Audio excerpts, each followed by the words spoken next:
AGA 江海嘉1連2日嘅紅館演唱會圓滿落幕，喺尾場 AGA 依然賣力演出，唱足100分。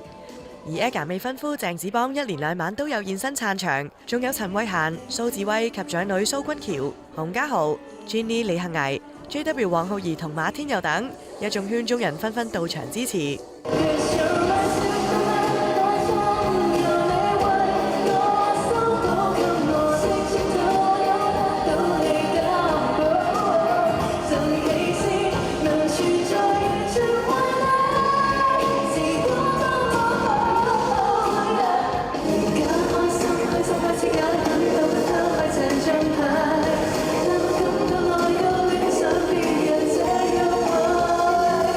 繼頭場有陳奕迅之後，呢晚邀請咗側田擔任嘉賓，兩人一齊合唱側田嘅經典歌曲，令大家充滿回憶啊！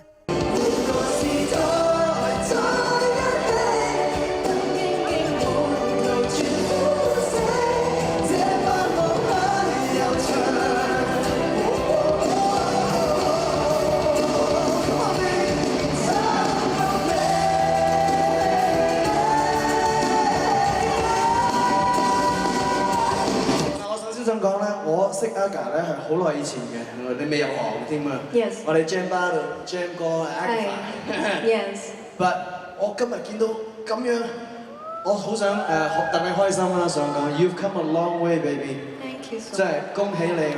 哇！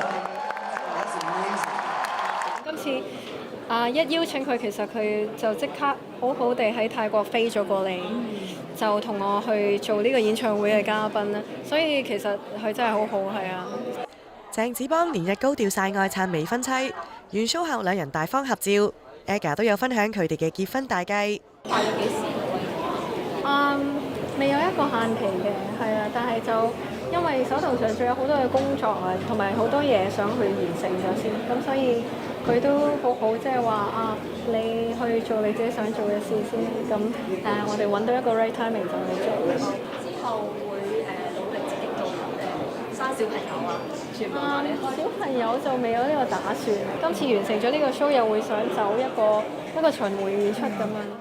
今次 AGA 嘅紅館處女 show 可謂係一波三折，除咗因為疫情關係取消咗2次之外 ，AGA 仲話籌備過程中困難重重啊！呢8個月裏邊究竟呢個 show 開唔開到啊？或者好多有啲工作人員冇期啦，或者係個台係好多即係多咗好多 restriction， 我哋要重新設計個台啦。run down 上面有改變啦，同埋媽媽同婆婆又入咗醫院啦。啱啱籌備緊呢個演唱會嘅時候，基本上其實啱啱呢一個月最近紅館演唱會自己個心情好高低好多嘅，因為可能要穿梭醫院，又要去彩排咁樣，但係我覺得好真係唔想 miss 呢一個 show， 而媽媽同婆婆都會俾好多鼓勵，每一次見到佢哋都話加油，我哋一齊加油，一定要嚟睇。咁所以好開心，媽媽同婆婆都成功嚟到。